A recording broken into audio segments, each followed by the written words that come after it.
hopefully. Yep, we're live, so I'm just playing some One Piece until some more people roll in, I guess.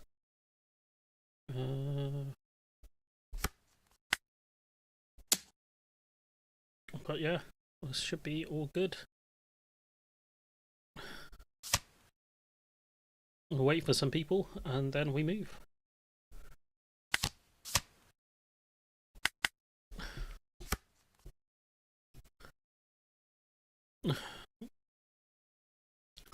Oh, my internet's been it's been awful last couple of days. So if it just does badly, then yeah, we'll just give up. But yeah, some streaming, a little bit of streaming, to start the week. Yeah. But yeah, how are you guys doing? If there's anyone here. Oh, the stream rate is it's gonna lag.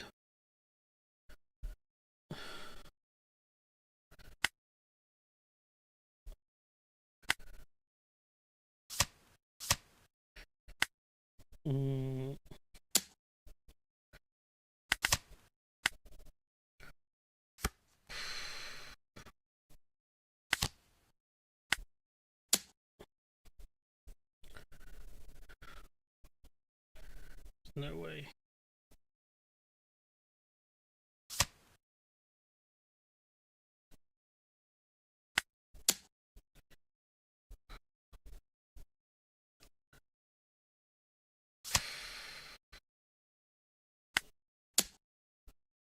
It says to lower the bitrate. Let's see, a bit stream of 6800. How do I change that?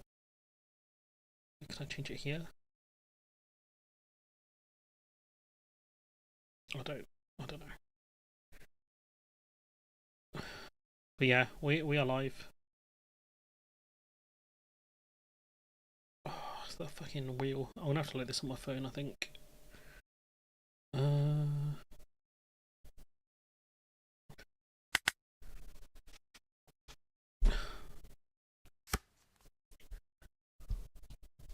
Bubble.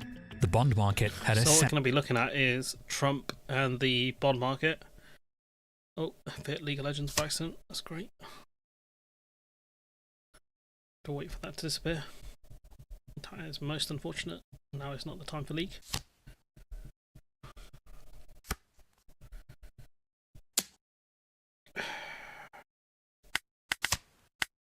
So yeah.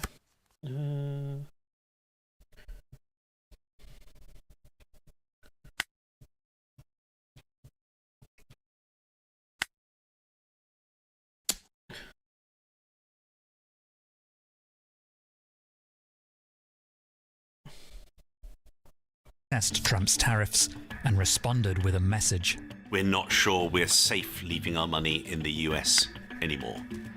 Now, neither trillions of dollars of lost value in equity markets nor the chorus of alarm from world leaders had changed Trump's mind, but angry bond investors.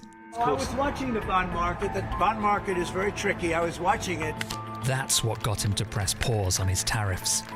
Which is very reminiscent of what happened in the early 1990s when President Clinton's advisors warned him that he has to kiss the ring of the bond vigilantes. So who are these bond vigilantes, and why did they play such a significant role in shaping policy?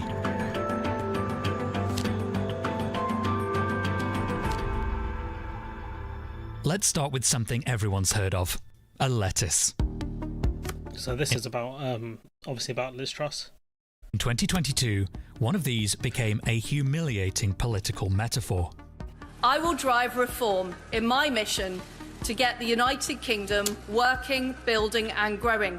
Liz Truss, who had just taken over as Prime Minister, announced a budget where she made very big tax cuts that weren't funded. The bond markets completely freaked out. They sold UK bonds massively. That in turn sent bond yields skyrocketing to multi-year highs. Underperforming US peers by the most in years, which you're seeing here as a difference in basis points. The prospect of much higher borrowing costs hit home. and spurred the government to basically give up their plans. The economic fallout was so dire, a column in The Economist suggested Truss's premiership had the shelf life of a lettuce. So a newspaper live-streamed one to test the theory. I am resigning as leader of the Conservative Party. The lettuce had won, and the bond vigilantes claimed another victory. In the hierarchy of market forces that shape political outcomes, history shows bonds at the top. A bond is like an IOU, so you have an issuer, which might be a country or a company. And in exchange for buying a bond, you will get interest payments all the way until the bond reaches maturity. Maybe it'll be a 2-year bond or a 30-year bond, but the idea is that you're locking in a yield for a certain amount of time and you know what that interest rate over that time period will be. It's why they're favoured by long-term investors, such as pension firms, and increasingly sovereign wealth funds. More on that. So with these bonds as well, normally it's good in a lower interest market as well. It's a very safe investment. So I just got a cup of tea here.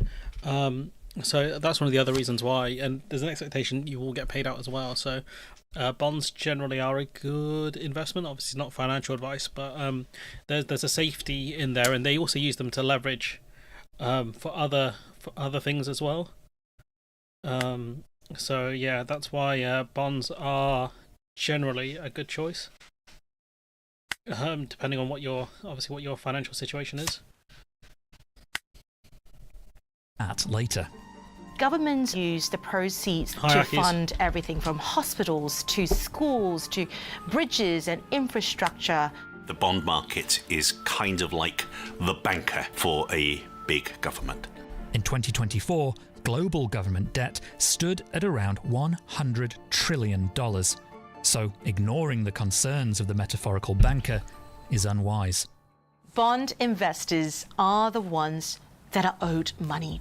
Governments have to respect that. And if they fear that inflation could get out of control, they will essentially exert their influence. People who are ultimately behaving as though they're the bankers for the governments suddenly think, I don't trust this government anymore. I don't like this, and I'm going to put up the interest rate I demand from them. And when you're talking about $2 trillion a year, the kind of money that the US has to borrow each year, that adds up very quickly. It would impact everything from... The bond investors became very, very twitchy. 3 times in the 1980s, the rebound in inflation was met by rising bond yields, which slowed nominal GDP down, which slowed inflation down.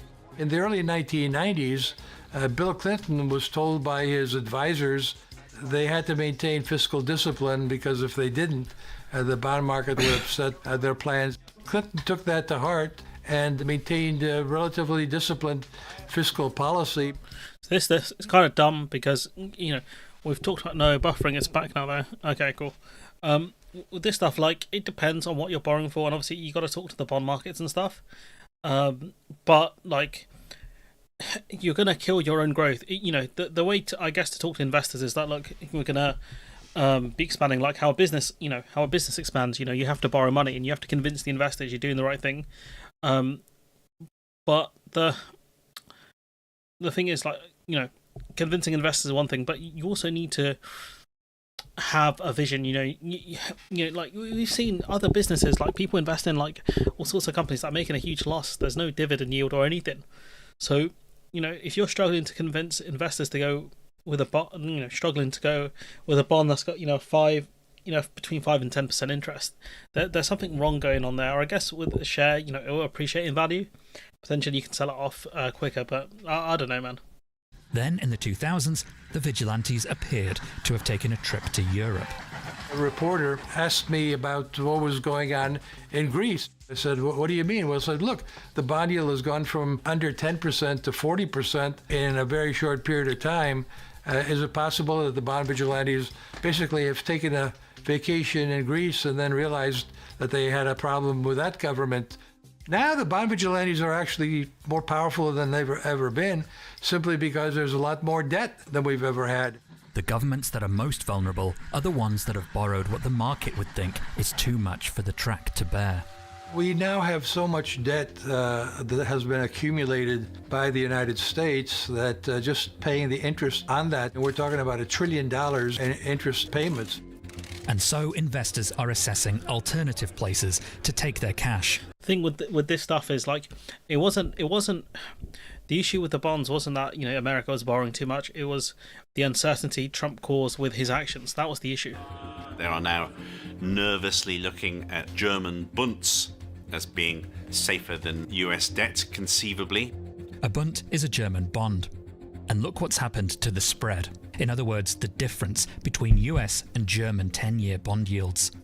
This small-looking percentage point difference actually represents a surge in the gap between the two, as investors look to reduce their exposure to US assets. Germany is a really good example of where bond vigilantes have less power, where it hasn't issued as much debt as places like the UK or the US, where the proportion of debt to output is over 100%. In the case of Germany, it's just over 60%. How come this stuff doesn't impact France then? France have a higher debt to GDP ratio than us. Surely it's more to this than just bond vigilantes. Central banks like the US Federal Reserve also have tools that can thwart vigilantes. So you might have heard of a concept called quantitative easing, which is when central banks step into markets and buy billions and billions worth of euros or dollars or pounds of bonds. After the 2008 financial crisis, the Fed bought trillions of dollars of bonds, pinning yields near historic lows.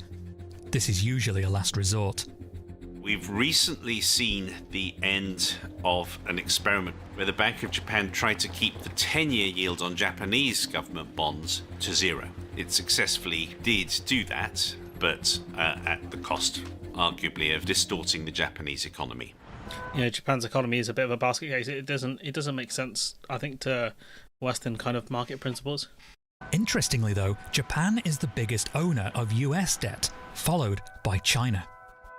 One of the most important trends in the bond market in recent years has been the growth of foreign ownership, particularly China. China owns about $700 billion of US treasuries. Now, I believe Japan owns more US sovereign debt than China does. It's because China exports 3 times more to the US than vice versa. That means they accept a lot of US dollars. They use the money and pump it back into the treasuries markets. They're the safest assets in the world, and they also provide China with income. China's vast holding of American debt, coupled with the frenetic advance of a bilateral trade war, led to speculation that China could, in theory, become a bond vigilante. Will China do it? Unlikely. If it sells a lot, it will hurt itself because it will push down the value of its own treasury bonds. The thing is, though, if they do start selling off a lot, the US will have to pay more in terms of yields. Because generally that's how it goes. If there's a bond sell-off, the yields spike. So, you know, they could sell some off, and the interest on their current... Oh, no, you have to buy new bonds. The system really doesn't make sense. More like shooting yourself in the foot as well as shooting the other guy. So where does this leave Trump in the eyes of the bond market? Could we see an American version of the Truss lettuce? There are a lot of similarities between the Liz Truss moment in 22 and what we've experienced with Donald Trump. In both cases, it wasn't just that they announced a policy that markets didn't like. It was that they did something that the markets truly believed to be dumb. The US these days is a far bigger, more powerful, more resilient economy than the UK. You have much more room to maneuver than even the UK does. In terms of long-term implications of what this could mean for the Trump administration, if they do not address some of the key concerns by bond investors, expect yields to spike. The really long-term risk for Trump is that trust has already been damaged. Yeah, trust has also been damaged as well. Oh wait, that's a different thing. If people no longer trust the US to be a reasonable, good faith interlocutor, it's going to be very hard to get that back. The thing is with this stuff, right? You buy bonds because they're generally quite safe, but there's no indication the US would default on its debt. I know Trump talked about it previously about the US not paying back its debt, but that just makes it a disaster later on because people won't buy bonds from you; they'll look elsewhere. And there's also a lot of options for buying bonds as well. You've got the German ones as mentioned, the UK ones. I think the European Central Bank might sell some as well. There are many countries that have bonds. Let's look at French bonds. See if we can find any French bonds.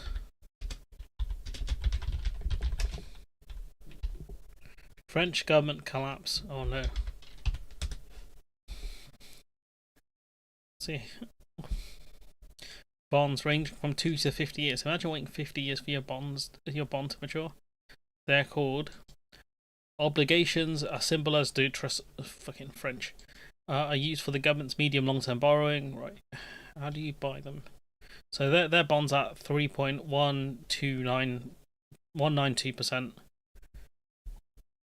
Can my internet handle this many tabs open? So okay, it's just a load of ads in here. But yeah, no. So you're getting around like 3-4%, and they haven't seen massive issues around when Macron announced the EDF purchase as well. Let's see if I can find that one. I appreciate you guys can't actually see this, but Macron to buy EDF.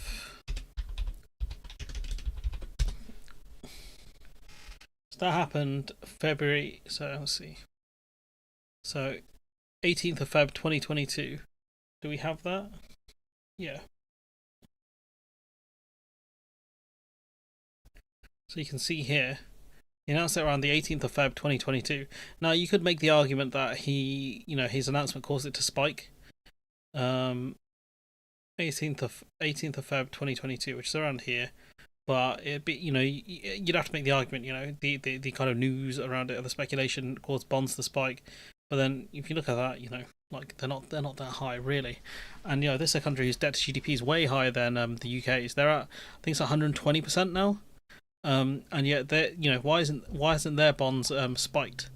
Why is it that investors believe in them over the UK, for example? It doesn't make sense, the whole system.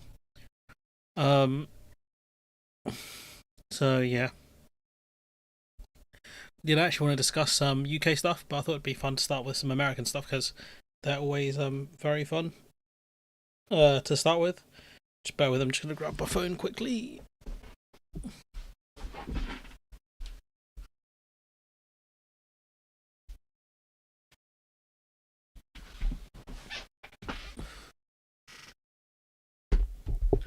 So yeah, like I said, I don't know.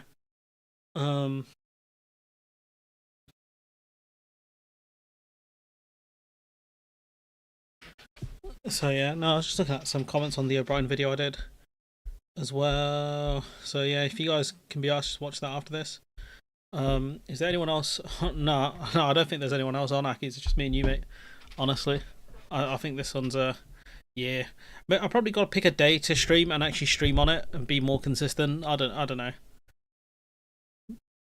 I don't know, but yeah, I think it's just me and you, mate. To be honest, which, it happens. So yeah, at least your comments will be read by me. So yeah, some stuff about Starmer being mad at this guy here, Sasha Lord, because of stuff he said about the budget. I found this really petty. To swallow. Have you raised that with Rachel Reeves? I've written to Rachel Reeves an open letter, and she wasn't very happy about it. Hopefully, you can. To the extent, and I find this so petty, but the letter went out within 48 hours. Keir Starmer unfollowed me on Twitter, which I thought was very bizarre. But I got no response from Rachel Reeves, none whatsoever. In fact, I saw her a couple of weeks ago. I did the Laura Kuenssberg programme, and she just completely blanked me. And I think the industry need to sit down with the Chancellor and the Treasury and have a proper conversation, because they're talking to all the big corporates of the world, but not the smaller independents. And I don't know about you, Emily, but I'd much rather go to my local like bistro or local restaurant that's family owned, rather than these big corporate chains where it's the same uniform, the same menu, the same furniture. Yeah, mate, but they don't donate enough to the Labour Party. On every single high street throughout the whole of the UK. And this is what we're seeing now. Those big corporates are swallowing up the small indie spaces.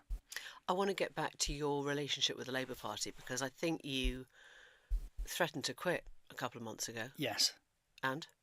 So I was a Labour Party donor. I'm not at the moment.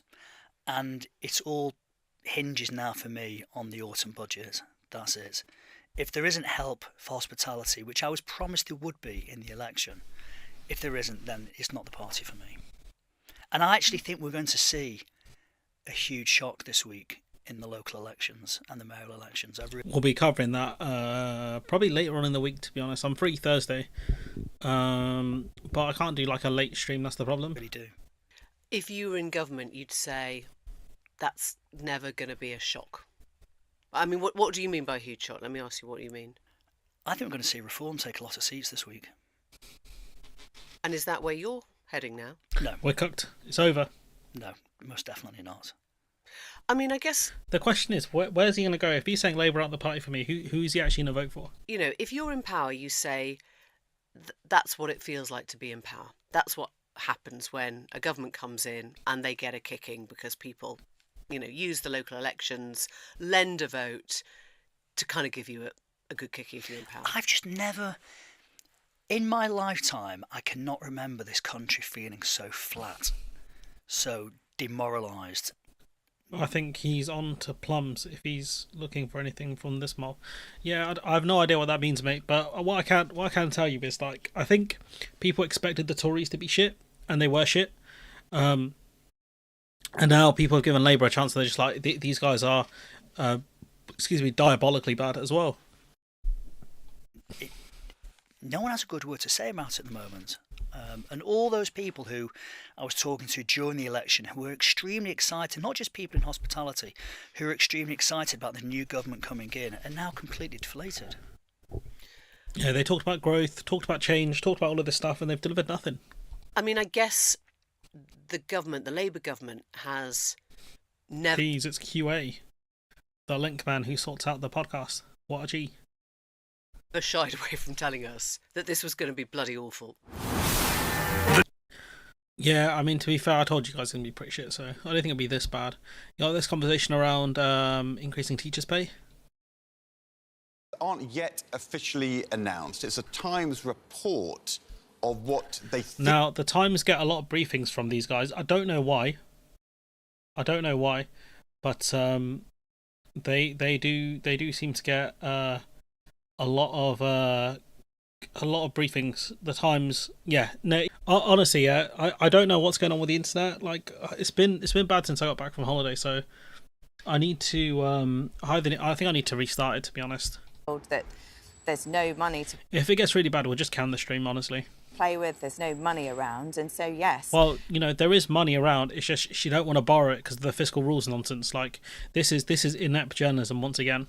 If it turns out that there is, as the Times is reporting this morning, a huge gap when it comes to these public sector pay rises, that would be another big problem for her to deal with. Let's take a look at the figures that the Times is reporting this morning, because what it is saying is that while government departments have been planning for pay rises of 2.8% for public sector workers like teachers and nurses, that the recommended pay rise, which is being put forward by the independent bodies that looks at this, is much higher. So what this means is the government have figured that this will probably be the right amount to increase pay by, and the independent body that, you know, that's there to recommend pay have said, you know, are indicating, or there's hints of it being about 3%. So the government are going to have to find that 0.2% from somewhere just for NHS workers. For NHS workers, actually around 3%, and for teachers, closer to 4%. Now, I wonder why the teachers one is so much higher.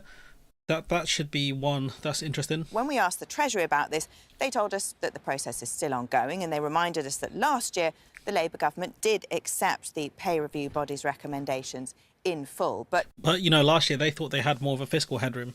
That's the problem. This year they don't have it. They haven't set that much kind of gap between the forecast and what will be there in real terms. If they borrowed money to pump into the NHS, that would bring in a lot of savings because people would be a lot healthier, more growth. Yeah, that's true. Just like if they pumped up, even secondary school education, you'd get the benefits of that in around 5 to 10 years because you'd get a much more well-educated group of people to go into the workforce. But they don't think medium to long term. They think very short term. What's going to get me the next win at the election? Even if that does happen again, the unions may not be happy with those pay rises. And the other big issue is that those rises may not be fully funded by government, which means that schools and hospitals and so on would have to find some of that increase from their existing budget, something that So that's a cut. That's a real terms cut to school budget then. If they have to find existing money, which they have done under under the Conservatives as well, the schools had to fork out for these pay rises. It's a real terms cut for the school. They are very unhappy about. Now, all of this raises the possibility, as you say, of strikes. That's something the government has already been dealing with in Birmingham over bins. And the thing is, strikes cost the economy money because people can't go to work. That's one of the things to remember. And it's not a dig at people who strike. It's not a dig at all. It's just to say, the government need to factor in the economic cost of that as well. National Education Union has told us this morning that it is ready to take industrial action if necessary. The Royal College of Nursing in December called that 2.8% figure deeply offensive. And of course, we're talking about all this in a hugely important week for all the political parties with the local elections on Thursday, the first ballot box. Those Birmingham local elections are going to be, sorry guys, they're going to be really, really bad for Labour in Birmingham. Really bad. Of how voting. Are schools being repaired now, or are they being repaired with? I have no idea. I think Labour did say they're putting the money in for the schools. They're getting it off the private school VAT and something else. Which is a feeling since the general election. Well, they said they'll get it off non-doms, won't they? But that's not. I don't think that's happening fully anymore. Last year, and Reform UK, Nigel Farage's party, expected to do very well, taking votes not just off the Conservatives, but from the Labour Party too, and that could lead to changes. And I've seen Phil make videos saying that most of the voters coming to Reform are from the Conservatives, not Labour, but I don't know how true that is. Policy in the future. Labour apparently said to be looking at making their immigration policies much tighter. Oh Lord, the immigration stuff is going to be the death knell of this party, because you need more immigration to grow the economy, to actually take up jobs. This is so stupid.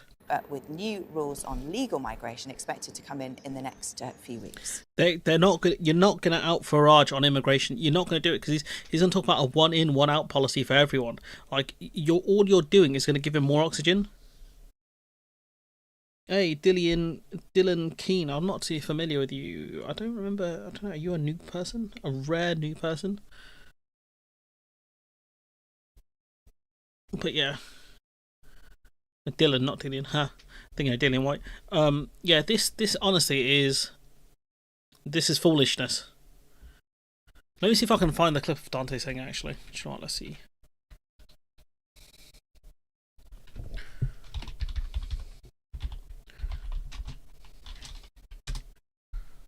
Maybe this is one to add to the soundboard as well.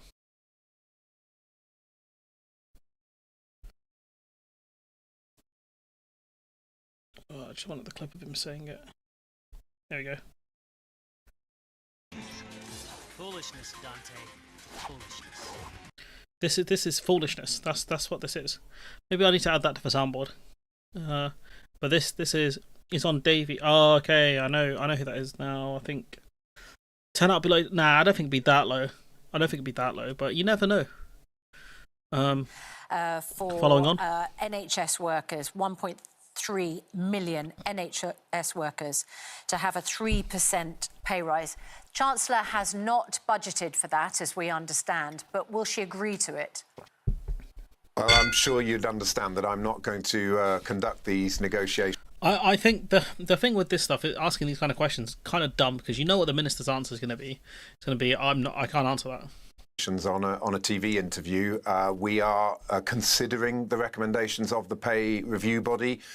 We, of course, last year, we sorted out the junior doctors' strike. We got them off the picket line and onto the front line. As a result of that, we're seeing... You're going to have to do that year in, year out, though, buddy. You know, doing it 1 year, it's not enough. Waiting lists dropping now for 6 months in a row, even through the winter period. That's good. That's a good achievement. And we're starting to see massive increase in diagnostics, lots of other really good results in terms of settling with GPs, moving forward on dentistry, moving forward on pharmacy. Yeah, you couldn't countenance strike action, could you? Because that would set your waiting lists back further.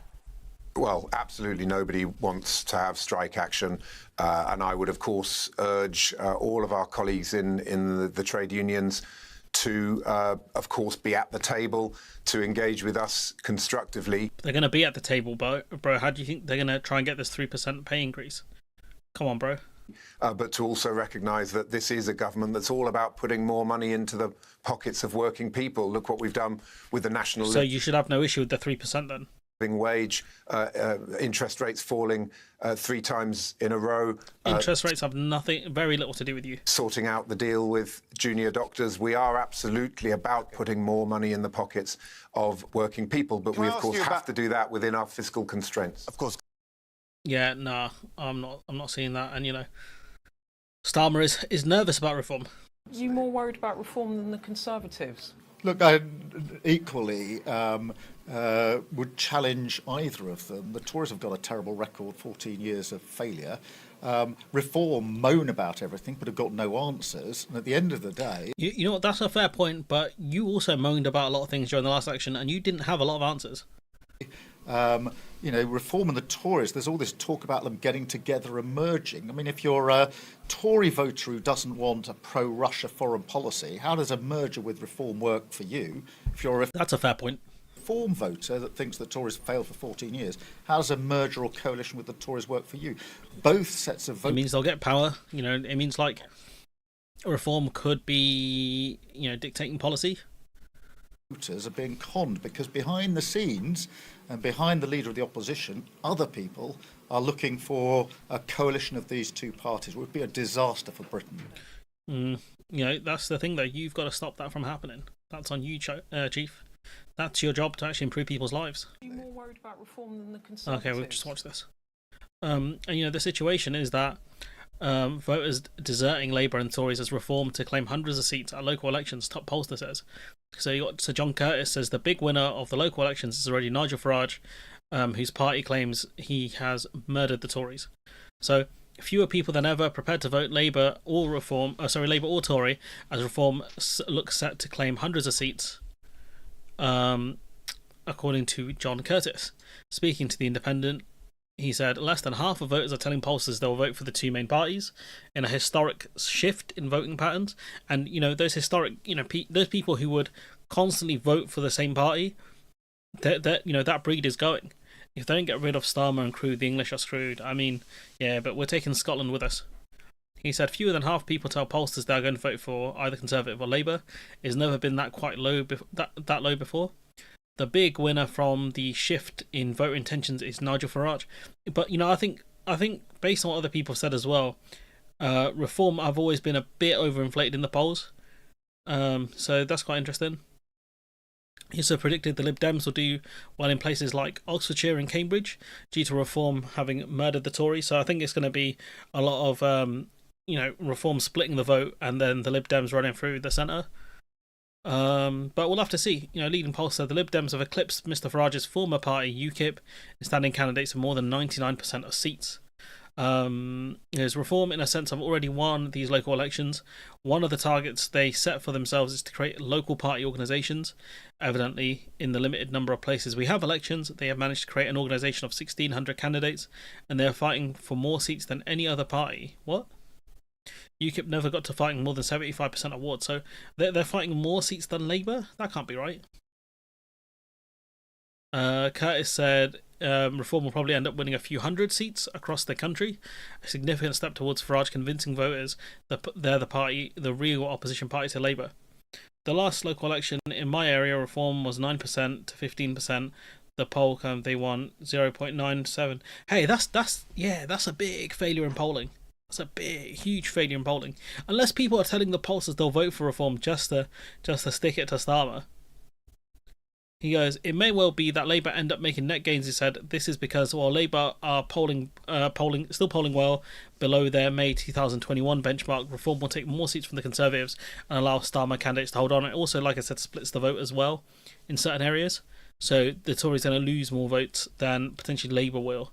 And if that Reform candidate doesn't win enough to beat the Labour candidate, then it's Jenga, really.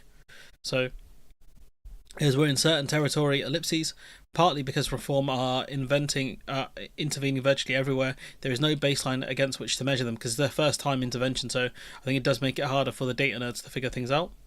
And Robert Jenrick's being a real problem here because he keeps talking about a coalition between Reform and the Tories. Wanted to ask about all the back and forth around Reform. So the latest figures, it looks like Reform won't be able to get a foothold here in Scotland, but never say never, true. And the Conservatives and what Robert Jenrick was saying. I guess bottom line, as a member of the Shadow Cabinet, is there frustration towards him? Do you think Robert Jenrick is a genuine team player? I'm sure everything he says is motivated by the best of intentions. We are a team. We're working together on the local elections coming up. And on building a programme more widely. Look, we had a really bad election result last July, the worst for 200 years, and we need to work together as a team towards a common purpose, which is to build a policy programme, to build a plan. You have no plan or no policy programme, apart from trans issues. To communicate our principles and values to win back the trust of the... Nah, you're done, mate. Honestly, he's not going to do much. You got Isabel Oakeshott talking about Runcorn and Helpsley, which is a by-election coming up.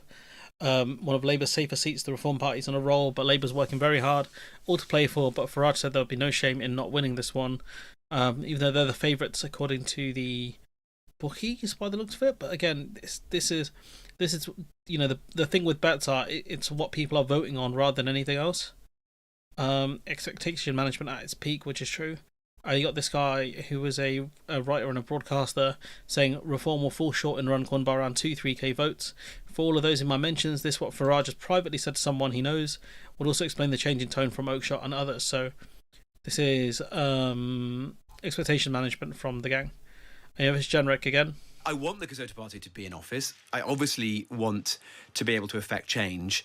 But I don't think that the route to that is by getting in some kind of pact or coalition with the Reform Party. What I want to do is to create a coalition of voters and to make the party a party which everyone in this country who is a natural Conservative can once again have confidence in.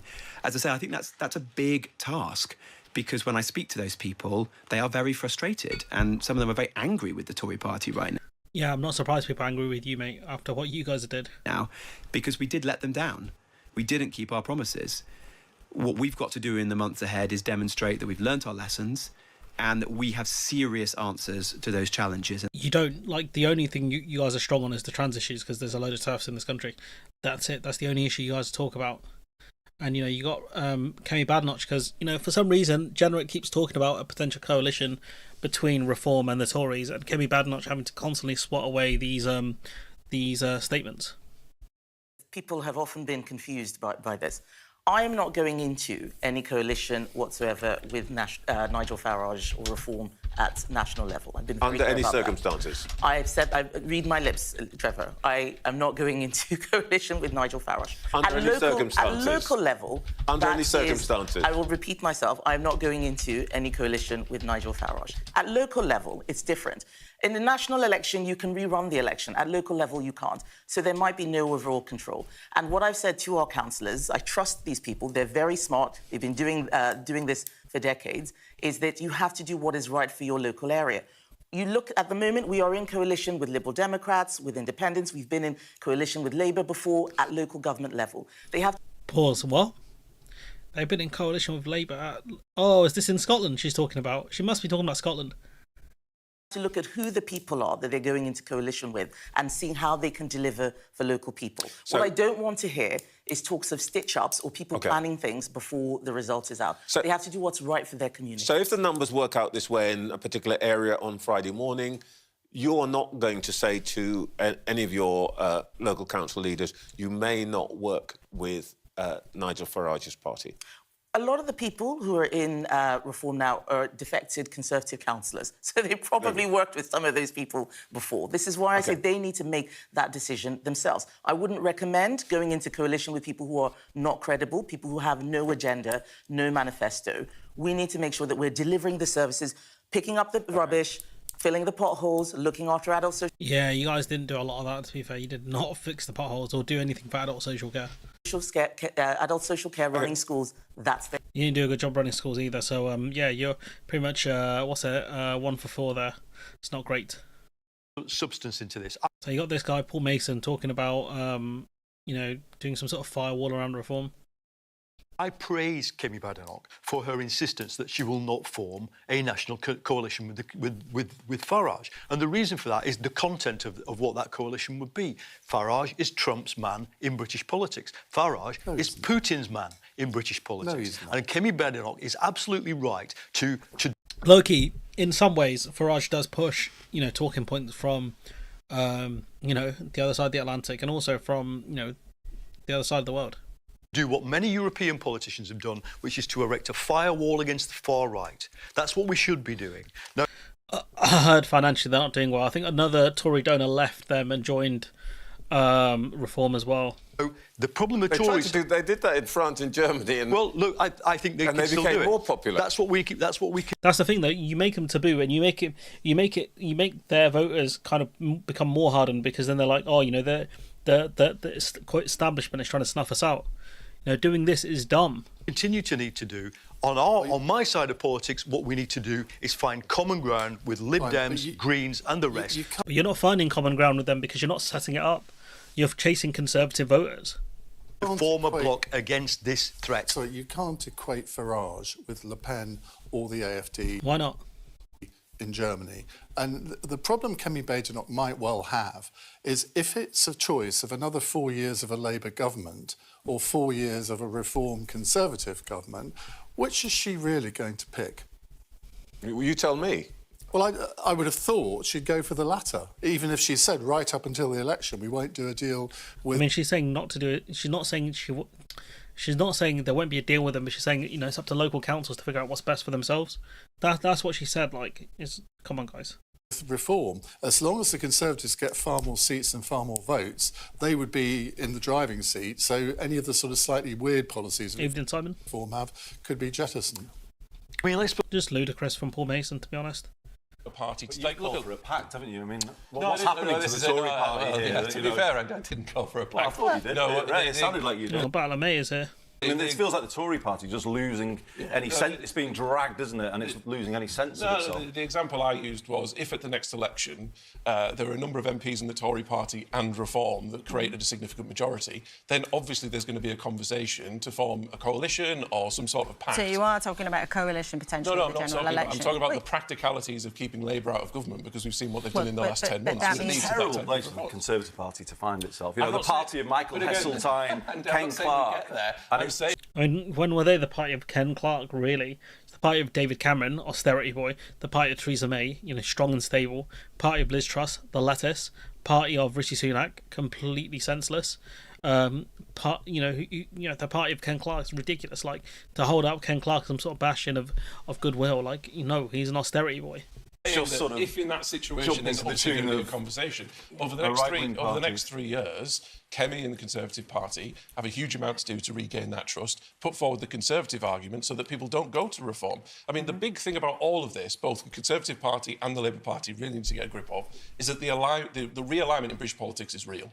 And the red wall, as of next week, I think is going to go significantly Reform. If that doesn't send a clear signal to the Labour Party, as well as... A clear signal for what? A clear signal for them to do what? the Conservative Party, then Reform have a longer-term future. But there's still 3 years in which to battle that. As long as we can get ourselves right, we get our message right. Yeah, no, I'm seeing the Conservative Party falling more towards the right wing, to be honest. You know, Labour's strategy of endless alienating its natural supporters while conceding almost every argument to its opponents on the right is a recipe for defeat. 100% I agree with Adam Bienkov of this. Because that's all they've done. You know, on the trans issues, they've given way to the Conservatives. On things like, you know, the argument around the economy, they've essentially used Conservative George Osborne type framing. What do they have left? Nothing. Absolutely nothing.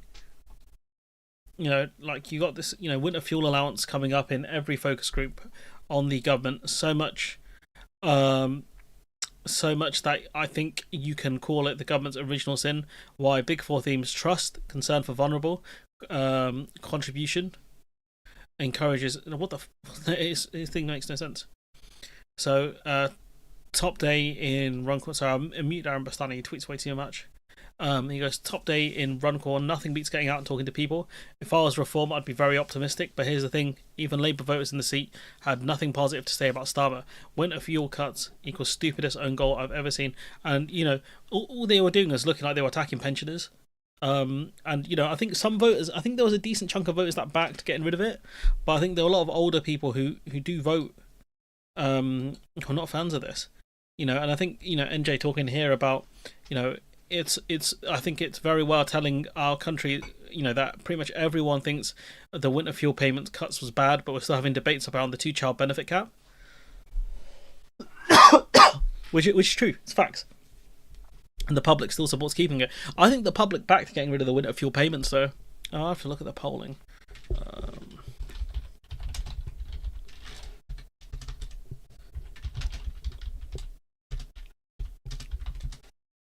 1 second, guys. I'm just going to pause my mic.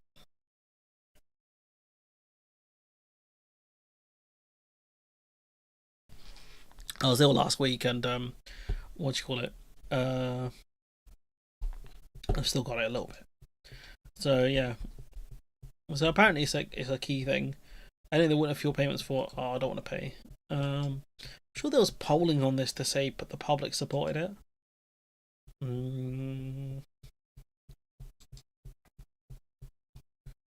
See if I can find. Is there anything on it? Let's see. Oh no, it's an Express article. Do you know what? Yeah, maybe I was wrong. Someone gaslit me into believing that. I don't know who. So someone told me that the public backed the winter fuel cuts. I can't remember who it was. I'll be going on a quick chat after. Yeah, no worries. Yeah, I don't know. Someone gaslit me into believing that. There's more here. Farage sounding off on Robert Jenrick. Some politicians being rude about other politicians. But just take a deep breath and listen to the next 2.5 minutes of this. Robert Jenrick, it turned out this week, has been calling for a coalition on the right. When was the last time you spoke to him? Yesterday. Oh, yeah? He wasn't in Prime Minister's questions. And I was leaving after PMQs and saw him entering the Palace of Westminster. Brand new suit on, all, but I think he'd been to Savile Row. And I said to him, you know, are you on Ozempic, Robert? I mean, he's clearly shaping himself up. Are you on the Ozempic, brother? That is wild. Why does he talk like a young G for? To be the next leader of the Conservative Party, he doesn't care what internal division he causes. He's definitely got his teeth done, though, Farage. Within the Parliamentary Party, but he's actually mistaken. We are not going to do Brother's been Turkey. A deal with a Conservative Party that gave us record tax levels since the war, mass migration. I mean, I could go on. So he would be welcome in Reform UK? Maybe. Well, I think, you know, if we thought he was genuine. Farage talks like he's on Reddit. Okay, that's an interesting take. I see that. And yes. What does that mean?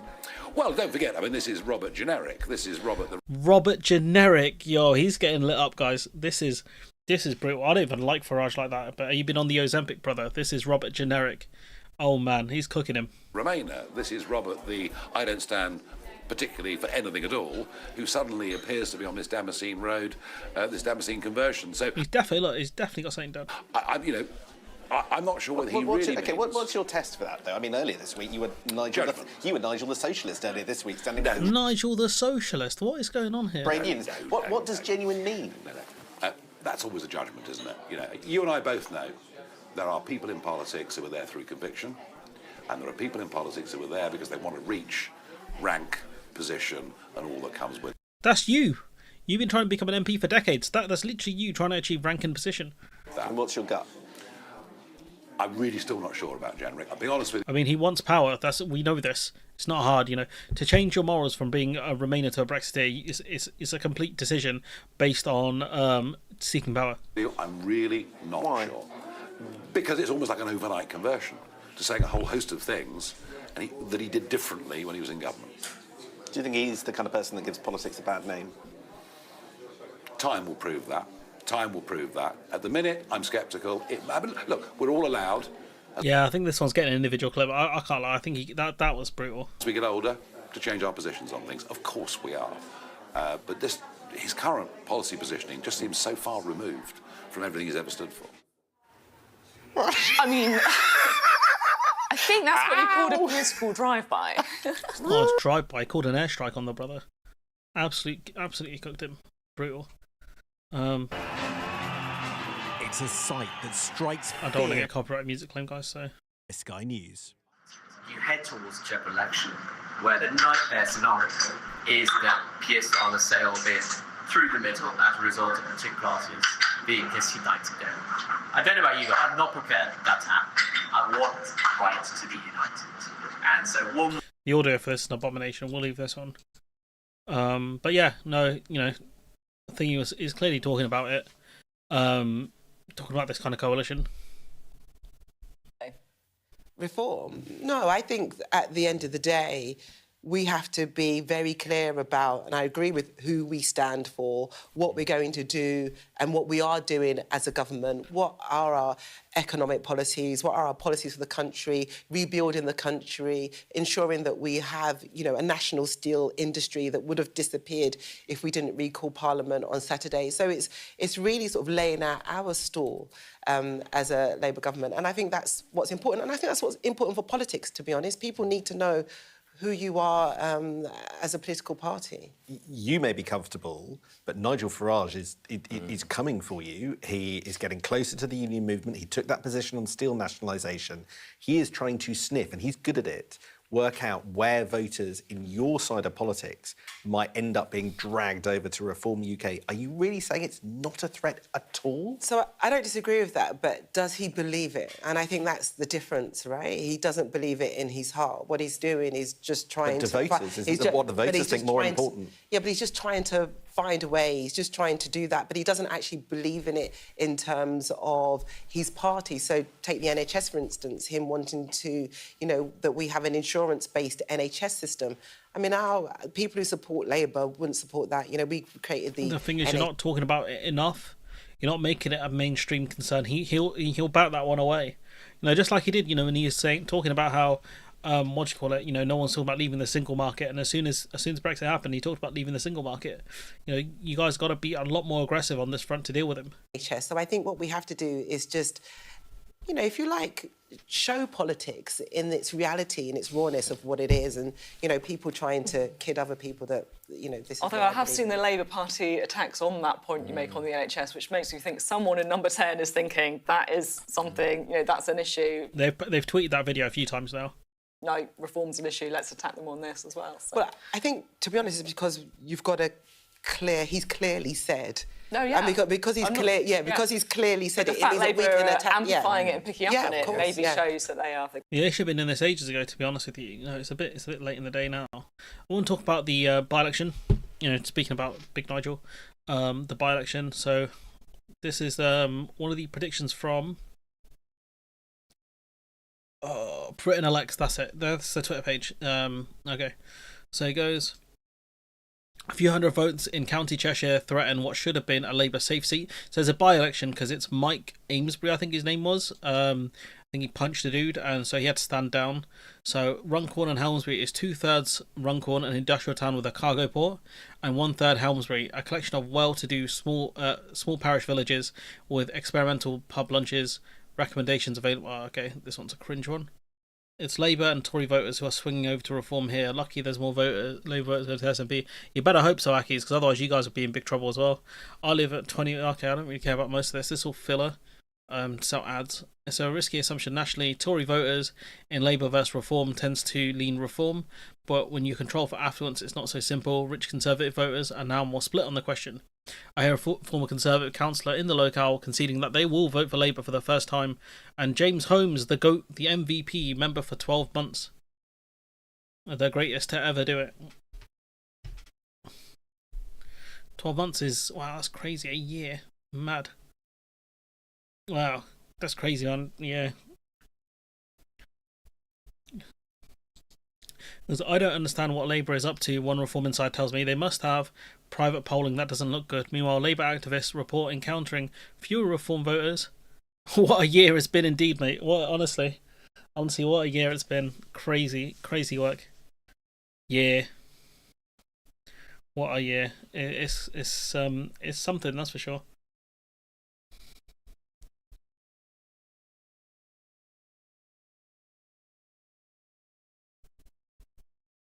But yeah, no, it's one hell of a year, man. Labour coming in.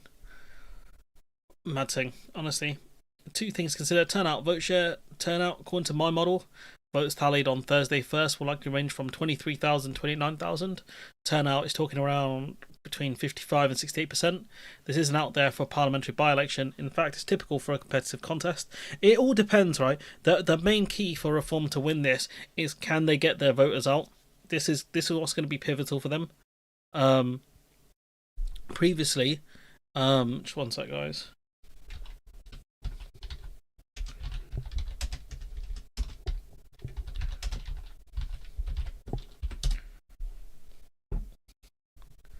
So yeah, previously, down to the wire.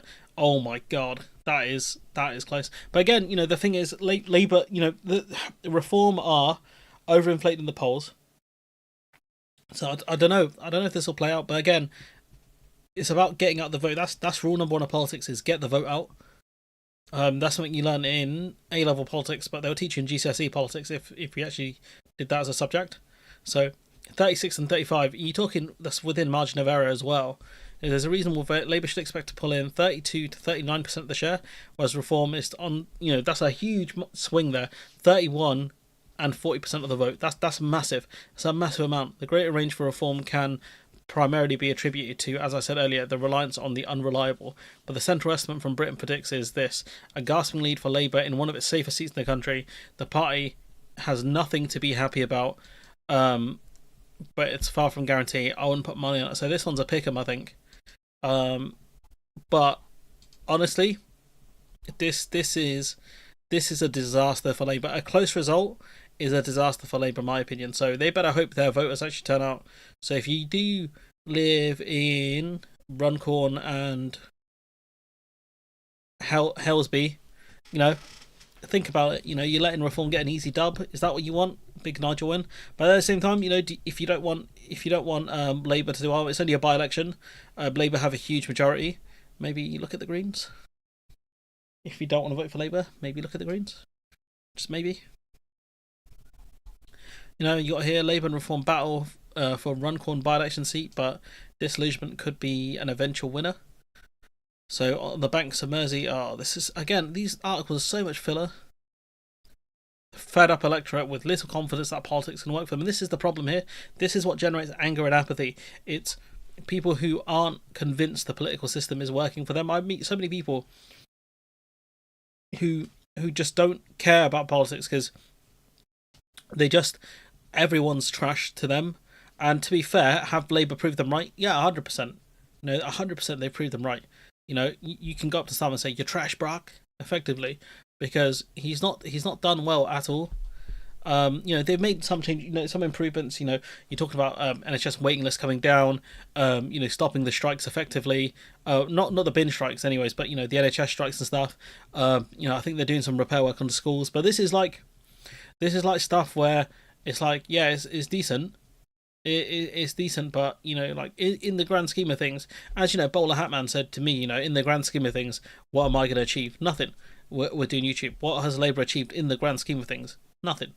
In terms of making people feel better, the ones that are using the NHS will feel the benefit of it, but the vast majority of people don't use the NHS. So the vast majority of people won't feel the benefit of that, or schools. Minimum wage increase will be good for the most part. That's something that's good. But is it enough to make a huge difference? I don't think so. And you've got small businesses getting hit with the national insurance increase contributions as well.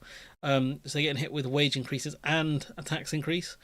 So I don't know. I did think Labour would be bad, but starting off with let's freeze Granny, that's a mad one. That's a mad one there. I'll give you that. I was not expecting that. And let's freeze Granny was wild.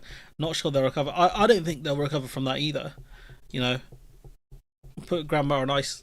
Grandma's gonna meet Sub-Zero. So Granny style. Yeah, I don't know. You'll need to stop mentioning that name. What name? What, Starmer? Big Keir. But I don't know, man. It's rough. It's rough out here in these seas. It's choppy water ahead. I know Edward can't wait to lead us. But you got number 10 already looking past the by-election, the local elections.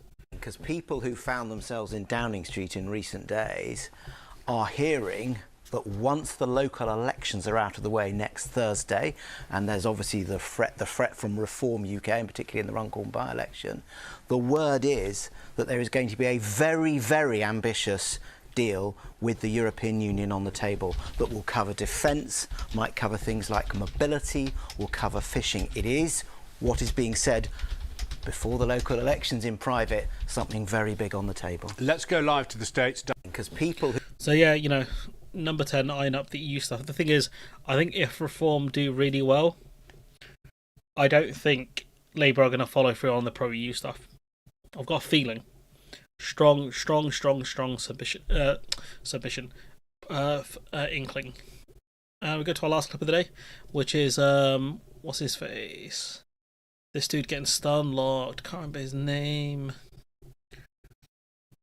Oh, I think if you look at Bridget Philipson's interview with Times Radio, the other dude who looks like Harry Potter, it's not Darren Jones, it's something else. Oh, sorry for mentioning Arrival show in We're confident enough. June last year, quite right, where she was saying that under her preferred interpretation of the law, trans women should use women's bathrooms. That wasn't the position she was adopting during the election campaign. And the reality is, Labour shadow ministers, as they then were repeatedly unable to give a straight answer to the question of both what is a woman and whether trans women should be using women's only spaces.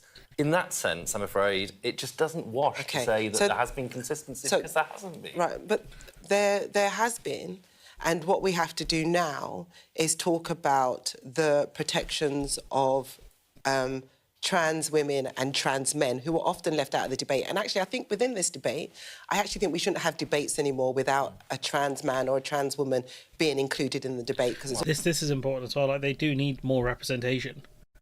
Always talking about them without them. And in regards to bathrooms, which is always this sort of vexed issue, what really concerns me is that, trans women should, in my opinion, of course, still continue to use women's bathrooms. They can't. That's literally not what the law says. But Hank, let me just that's the whole point of this ruling. Let me just. Well, safe spaces. There's not been a safe space is a safe space. I do not police people in public toilets, and I think that's where we're getting. And I think policing people in public toilets is dumb, because they could flip it on you. They can flip it on you and say, I don't think you're a woman or you're a man. To as society in policing what a woman looks like. I have a butch lesbian friend who gets hounded out of women's toilets, and it is heartbreaking to the point where we have to escort her into the toilet because she's going to be hounded out, and we need to stop that. And what concerns me about the toilet debate is if trans men then have to use women's toilets, that's going to make women less safe, because how are you going to stop a normal man, going into a woman's toilets and saying, I'm a trans man? And so I think we have to look at I don't follow that logic. Why? Because the point is that we're saying that people who are biologically men This is where he gets stunlocked. Shouldn't be using women's toilets. That's the point of this ruling, among other things. But a trans man is biologically a woman. Someone who's transitioned from being a woman to a man is... Here we go. And so they would then have to use women's toilets. Go. Got the rest to catch up. Oh, no worries, bro. No worries. There is that. He's frozen. I think this... And that's the problem. That is the problem, and that's what concerns me. It's... Bro, they can't figure it out. To be honest, this is something that we can talk about an awful lot more and debate an awful lot more, and I thank both of you for doing... He's cooked, because he doesn't get it. You know, a woman transitioned to a man would have to go to the woman's bathroom. In a respectful way. And he doesn't know how to answer it. Yeah, it's a genuinely contentious one. Yeah. I was baffled. He's cooked. It's over. Let's go to the break now. Really interesting to get your views on this as well. Yeah, he's done. Honestly, I've never seen a funny video. This is one. This probably gonna be video of the year. Honestly, just hilarious. I'll probably cover this one in a single video as well. I need to figure out which ones I want to do in single topics. But no, I hope you guys enjoyed the stream. Probably stream more sporadically once in a while because I've got like content up for the week, so I'm fine. And I've got a freer week this week than normal, so I can do regular content hopefully as well. But yeah, no, thanks everyone who got joined. Anyone who watches it back, big shouts out to you. But I'm going to leave it there. Let me know what you think in the comments below. Like, comment, share, subscribe. Support the channel on Patreon or get a membership like James Holmes has. And hopefully I'll catch you guys in the next one. Bye bye.